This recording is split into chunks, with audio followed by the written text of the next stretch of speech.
Hey guys, what's up? Good morning. Shannon here. So I hope everyone had a badass weekend. It is a brand new month. I'm going to fix my camera here. It is a brand new month, and all month long, I want to talk about self-esteem. So it is not some sappy powwow like I got my coffee. See, this is just a spoonful of sugar helps the medicine go down. This is my Mary Poppin. I'm ready for Monday. I hope you are too. And I'm ready to get my shit together. So, for those who don't know me, my name is Shannon Wooten. I am a Beachbody health and fitness coach. I focus on healthy habits, making happy humans, because I believe the two go together. So, just to jump right into things, if you've fallen off the wagon, hey, what's up? Hey, Jason. If you've fallen off the wagon, you find that you're someone that's kind of like, oh, I'm starting over again, and I'm starting over again, and you think that the problem is whatever is surrounding you. It could very well just be you. Just the point blank in the period. It could be your mindset. It could be the things that are surrounding you. So often I hear clients say, I'll be happier when I'm thinner, or I'll be happier when I can fit into this size, or I'll be happier when I weigh X whatever number or how much.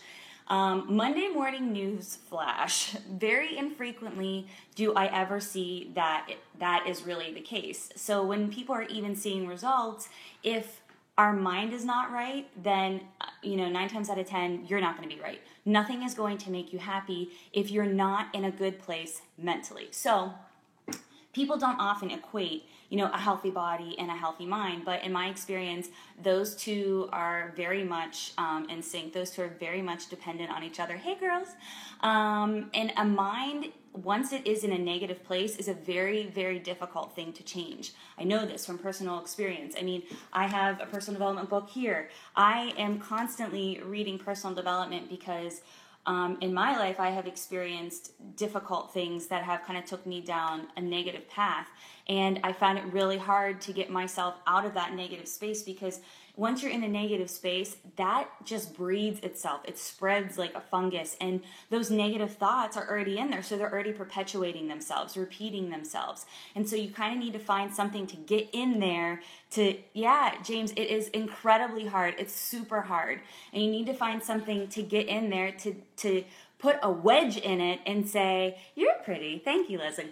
To put a wedge in there and say, this shit has got to stop, because if you're feeling that and you know that, you have to acknowledge that and say, okay, so now what? Now what do I do to level set and get myself started again? So with the healthy mind and the healthy body mindset, I have found, thank you, Jason, thank you so much.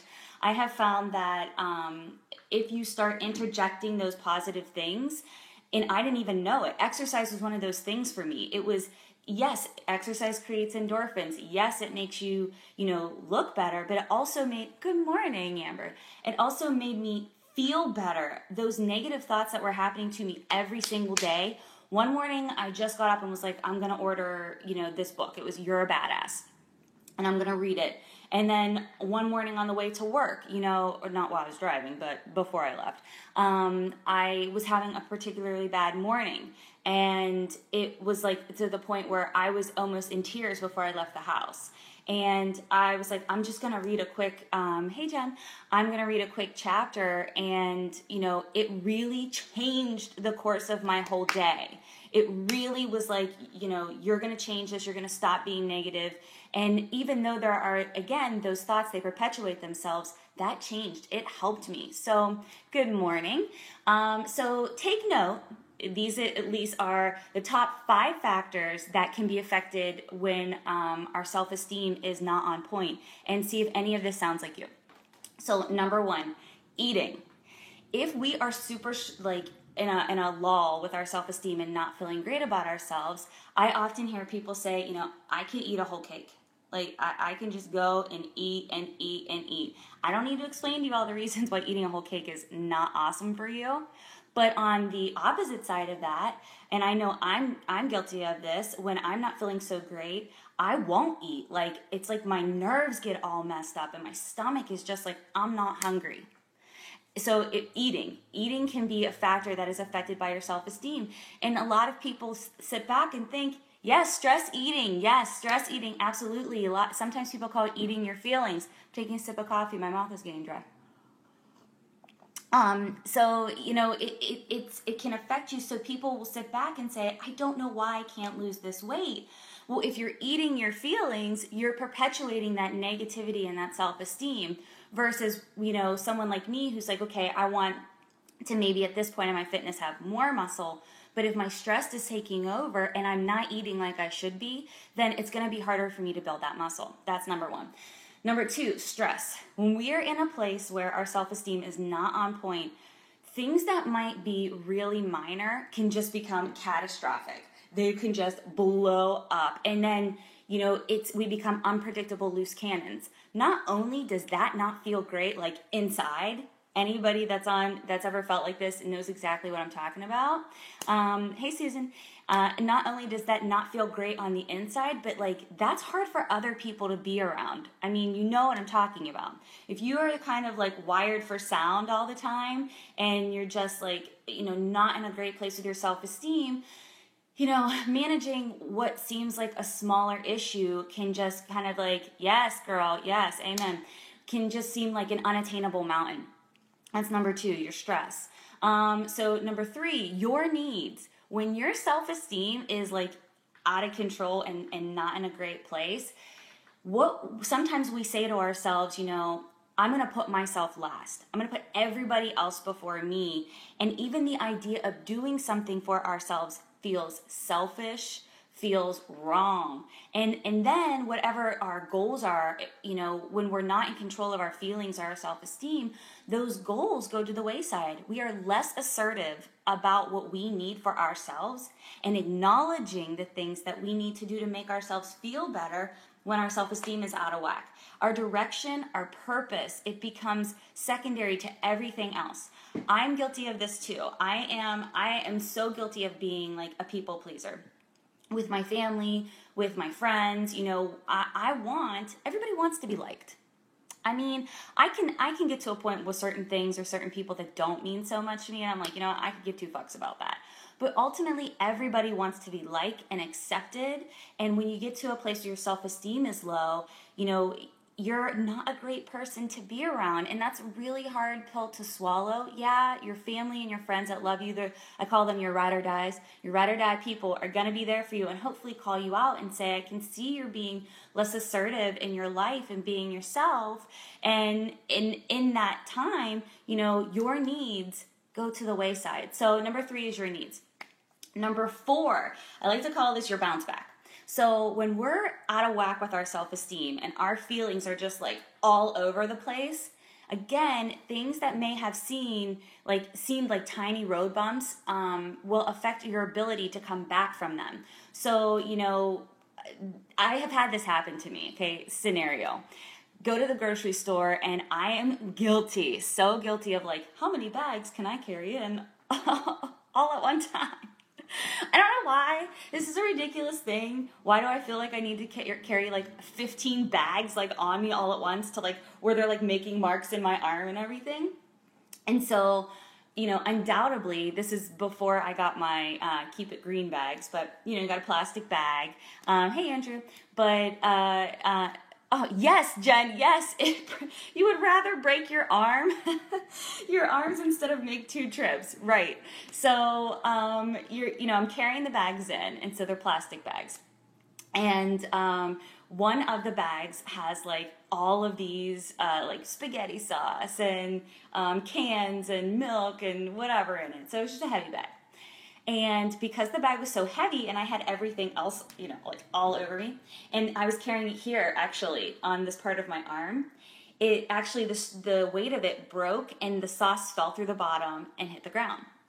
And I cried. I cried. I mean, I know that this is whoa, that is not something that you need to cry about. My self-esteem was so out of whack at that time that my bounce back from that resulted in tears. That is not the place I want to be in. I don't want my mojo to be crying over spilt spaghetti sauce. So that's number 4. If your self-esteem is crazy, your bounce back from coming out of issues, things that either big or small is affected by it. And you really can't get into a good place to say, okay, can I handle this? That's number 4. Number 5 is your confidence. And if you are in a low self-esteem place, I think everybody, and I don't know, anybody chime in, correct me if I'm wrong here, but everybody understands that your confidence is going to be affected. Personal story. So because of, what my husband and I have gone through with infertility and the long battle that we have fought with it, that affected my self-esteem very badly, very, very badly. It changed who I was. And my husband had said to me that, when I walked into a room, anybody, when you walk into a room, there's a certain presence that a person has. And I had lost mine. And I was aware of that. I knew that. I woke up every day and I looked at myself and I just felt like, damn, like I am not who I am or I was or who I want to be.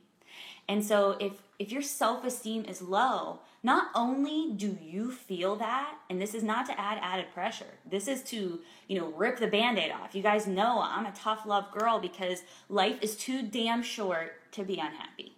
It just is. But rip the Band-Aid off because not only do you feel it, but other people can see it. You wear it. It's like a coat. When you have bad self-esteem, you get up every day, you put that coat on.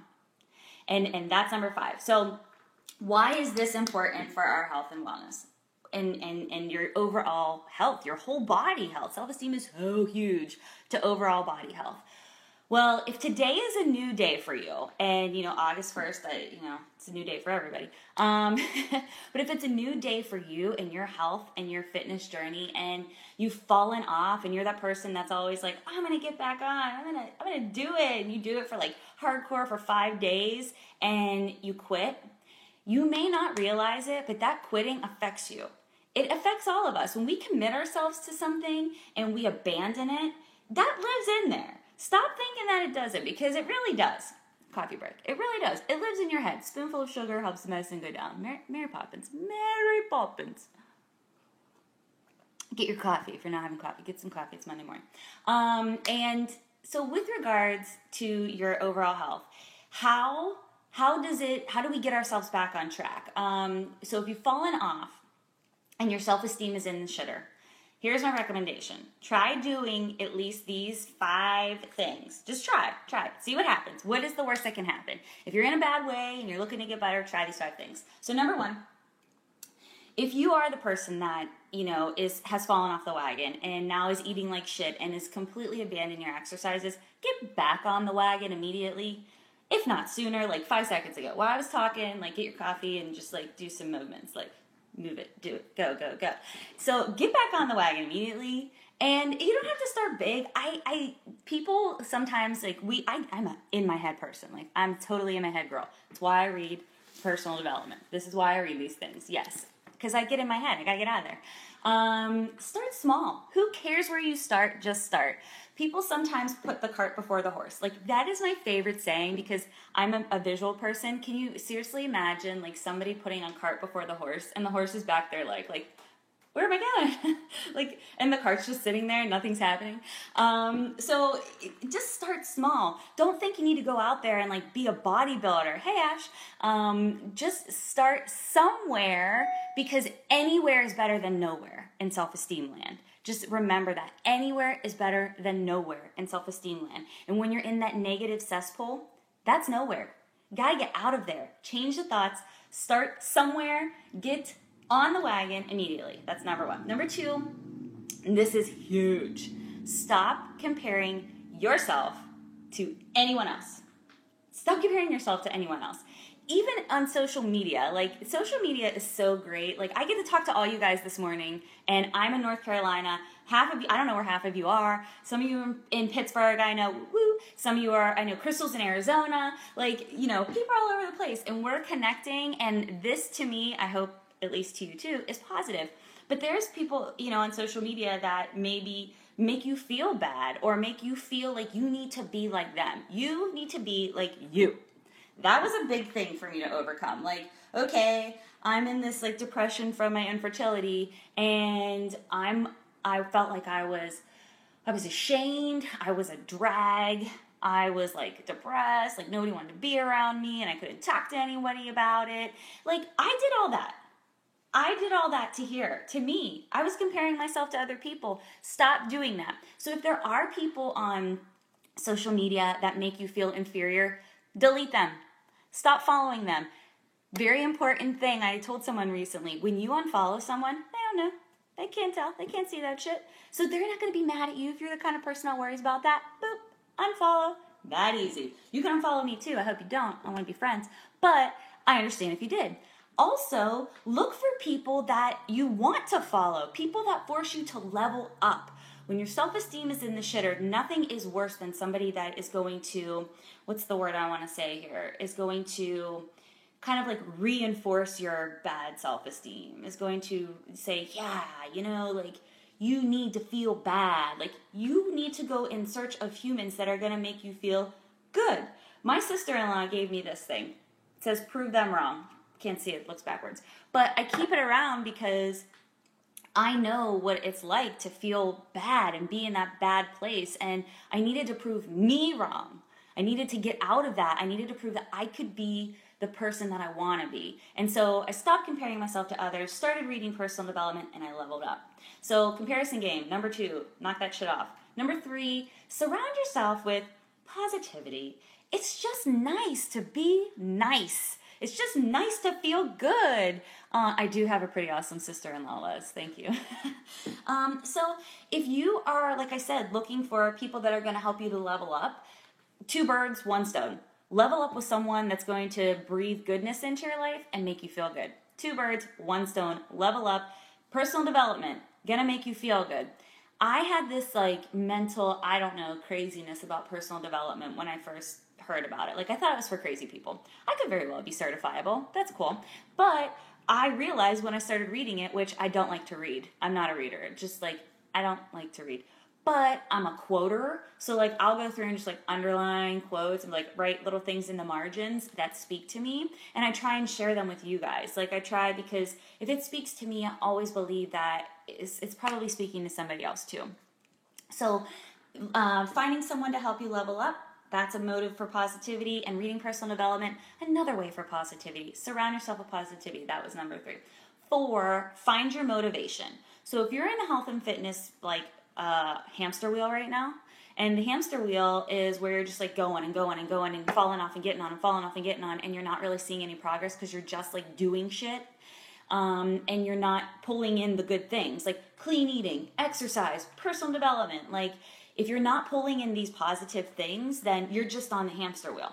So like I said, if this is a new month for you and a new day and you're getting back on track, like find your motivation. If your motivation is, you know, Ashley, you just joined, so I'm going to call you out. So if it's Ashley is saying to herself, hey, you know, I want to work out for 2 whole weeks and eat clean the whole time and, you know, throw a cheat meal in there because you're allowed that shit and work out every day of those 2 weeks, set that as your goal. I'm going to work out every day for 2 weeks. When you get to 2 weeks, boom, give yourself a party, have a celebration. You've earned it. Then say next goal, next motivation is I'm going to work out every day for 2 weeks in 1 day. Who cares if it's 1 more day? You do. It's your motivation. If your kids are your motivation and your husband's your motivation, with low self-esteem, anything can set you off, right? Anything can throw you off. Find the motivation and the reason to keep you on target. That's where it counts. So number 4, find your motivation. 5, forgive yourself and move the fuck on. Keep it moving. I mean, do something good. Do something that you're good at, right? So if you're in a place where you're on the hamster wheel, you're the hamster, and you're not pulling in all the good shit I just talked about, the clean eating, the exercise, the personal development, you're just on the hamster wheel and you keep falling off and you get back on. And you keep falling off and you get back on. And you're feeling bad about that. Forgive yourself. Move the fuck on. Now, the next thing to do is do something you're good at and applaud yourself for it. If you know you're good at working out, work out, applaud yourself for it. And then do something you're not so good at and feel like a fucking boss about it. So if you're not good about clean eating, research it, ask me questions. I'm so happy to help you guys. But do something about it. Don't just sit in the wallow, in the mire, and the muck of low self-esteem and continue to feel bad about yourself. Believe me, I know how hard that is. I know how hard that is. And it's so bad for you. If nobody has ever told you that, I'm not a therapist, but I can tell you from personal experience, it's bad for you. It's not going to help your heart, and that's huge. Look, I got a heart on my shirt today, and I didn't even do that on purpose. Just, that's like divine intervention there. It helps your mind, it helps your body. I am in the best mental, physical, whatever place of my life because my self-esteem got better. So, how do you find this Zen, peaceful existence between mind, body, and soul on this Monday morning?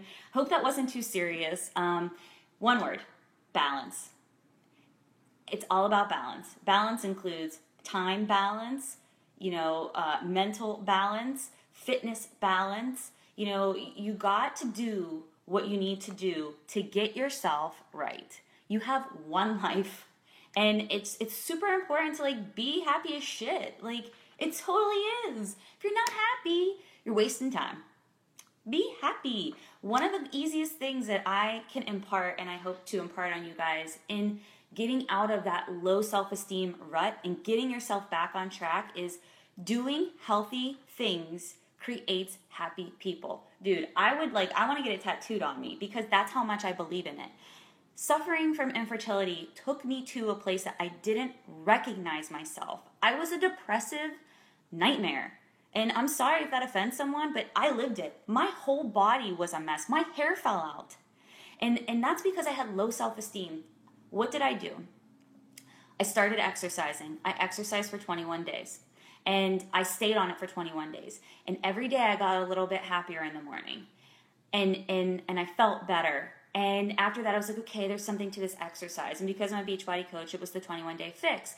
And then I was like, I don't really do clean eating and shit because I don't know what it is. Well, after 21 days, I was like, well, I better figure out what the fuck it is. So I started doing clean eating after that for the next 21 days. And then I started to notice not only was my body boom, it was just coming all together, but I was coming together. I was little pieces and puzzles that were coming together. And the hardest part of it that I want to share with you guys was I was fighting to become the person I was before my infertility diagnosis. And what happened along the way was I discovered maybe 6 weeks ago, just to show you how long and how active and consistently you need to be in fighting that self-esteem monster. About 6 weeks ago, I realized somebody had said to me, maybe you're not supposed to be the person you were before the infertility. Maybe you're supposed to become the person you are now. And all of that didn't happen through medication and going to a doctor. It happened because I decided I wanted to treat my body better. Instead of going against it and hate shaming it and being like, well, you're not fit enough, you're not, muscular enough, you're not, pretty enough. And instead of kind of defying it as this awful temple, I decided to try and know some things about it. So take home. When you have a healthy view of yourself, you're able to see your positive qualities as well as your negative qualities. And with good self-esteem, those two things, the positive and the negative, will have a great balance. And the negative won't seem so bad anymore. And the positive is going to be great, but it's not going to be like those huge highs and huge lows where you can't find a healthy medium. And I know everybody, has their own shit in life, right? But you gotta find a way to get through the mire of it. And self-esteem is the key, man. And I really believe it. If you are happy and you're healthy, and I truly believe if you're doing good things for your body, and for me, I believe that means exercising, eating healthy, and reading personal development. So If you guys have any questions, if you have any comments, like I so appreciate for everybody joining today, and I'm super grateful for all of your support and all of your positivity for me. You know, post or comment on the video and give me a like if you like it. Great. If you have any questions, ask them. If you want me to talk about something this month that kind of pertains to self-esteem, let me know, because that's what I'm talking about this month. I think people really undermine the effect of positive self-esteem and what it has on our overall body health. And that is your weight, and that is your mental health, and that's your heart health too. I love hearing from you guys. I really, really do. Follow me on Life with Shannon, and for more tips on food and health, and basically your just overall badassery. Be easy, do good things this week and this month, and I will talk to you soon. Bye, guys. Mwah!